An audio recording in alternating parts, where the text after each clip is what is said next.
भारत में इन दिनों एक बार फिर प्रधान सेवक नरेंद्र मोदी के शैक्षणिक योग्यता संबंधी प्रमाणों को लेकर बहस छिड़ गई है।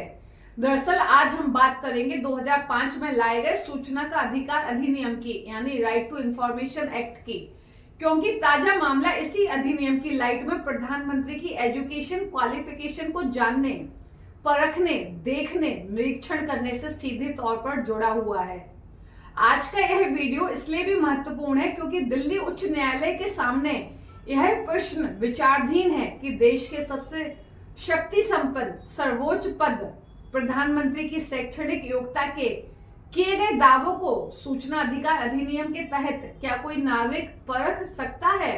पीएम मोदी की डिग्री को लेकर राजनीतिक हलकों में चर्चा, आरोप प्रत्यारोप कोई नई बात नहीं है। उधर लगातार सूचना के अधिकार अधिनियम को बीते एक दशक में जिस तरह राज्यों और केंद्र सरकार के द्वारा कमजोर किया जा रहा है, यह भी कोई नई बात नहीं है। हालिया मामला भी मीडिया रिपोर्ट्स के अनुसार एक दशक पुराना बताया जा रहा है। दरअसल RTI activist Neeraj Kumar Delhi university में आरटीआई दाखिल कर 1978 बैच के बीए पाठ्यक्रम के पास आउट विद्यार्थियों की जानकारी प्राप्त करना चाह रहे हैं, लेकिन इसी 1978 बैच में जबकि देश के प्रधानमंत्री नरेंद्र मोदी भी पास आउट हुए हैं, तब यह जानकारी हासिल करना नीरज के लिए एक संघर्ष बन गया है। मीडिया रिपोर्ट्स की माने तो 2016 में नीरज के पक्ष में केंद्रीय सूचना आयोग यानी सीआईसी दिल्ली यूनिवर्सिटी को चाहिए गई जानकारी सार्वजनिक करने का आदेश दे चुका है। इतना ही नहीं, चाहिए गई जानकारी देने में आनाकानी करने वाले दिल्ली यूनिवर्सिटी के तत्कालीन लोक सूचना अधिकारियों पर आयोग 25,000 का दंड भी लगा चुका है।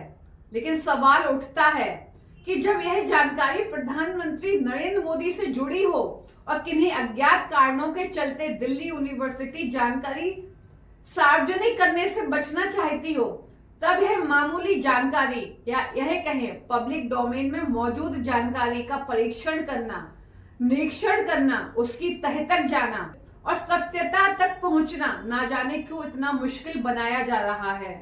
जानकारी के मुताबिक 2016 में जब केंद्रीय सूचना आयोग ने दिल्ली यूनिवर्सिटी को आदेश दिया था कि आवेदक नीरज कुमार द्वारा चाहिए गई जानकारी का उसे अवलोकन करने दें, तब दिल्ली यूनिवर्सिटी ने सीआईसी के इस आदेश को दिल्ली हाईकोर्ट में चुनौती दे दी थी।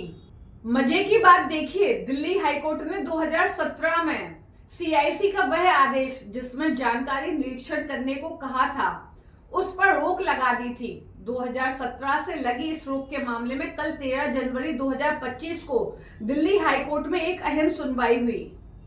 हम आपको बताते हैं कि सुनवाई के दौरान क्या हुआ। दिल्ली यूनिवर्सिटी की ओर से उपस्थित वरिष्ठ अधिवक्ता तुषार मेहता ने जानकारी प्रकट न करने के उद्देश्य से दलीलें देते हुए जाहिर किया कि किसी की जिज्ञासा को शांत करना सूचना अधिकार अधिनियम का उद्देश्य नहीं है। उन्होंने यह भी कहा कि इस तरह की जानकारी को सार्वजनिक किया जाना उन तमाम विद्यार्थियों की निष्ठा के अधिकार का उल्लंघन है जो इस पाठ्यक्रम के इस बैच से पास आउट हुए हैं। आरटीआई अधिनियम के जानकार और वरिष्ठ पत्रकार जितेंद्र सिंह यादव इस विचाराधीन मुद्दे पर टिप्पणी करते हुए कहते हैं, इस पूरे मुद्दे के दो पहलू हैं। एक तो यह है कि वर्ष 1978 बीए पाठ्यक्रम के पास आउट तमाम विद्यार्थियों के संधारित शैक्षणिक रिकॉर्ड का परीक्षण करना इस मामले में आवेदक और आरटीआई कार्यकर्ता नीरज कुमार का उद्देश्य प्रतीत होता है। दूसरा पहलू यह भी है कि इसी बैच से माननीय प्रधानमंत्री नरेंद्र मोदी भी पास आउट हुए हैं, ऐसा उन्हीं के द्वारा दावा किया जाता है। आमतौर पर आरटीआई कार्यकर्ता इस तरह के दावों का परीक्षण करने के उद्देश्य से व्यक्तिगत जानकारी न मांगते हुए व्यापक जानकारी की मांग करते हैं। यह सामान्य तौर पर आरटीआई एक्टिविस्टों का रणनीतिक कौशल है और यहाँ यह भी साफ है कि आरटीआई अधिनियम जानकारी प्राप्त करने के उद्देश्यों को आवेदन में जाहिर करने की बाध्यता नहीं लगाते हैं। ऐसे में किसी आवेदक की मंशा पर सवाल उठाकर उसे जानकारी देने से परहेज करना विधि सम्मत प्रतीत नहीं होता है।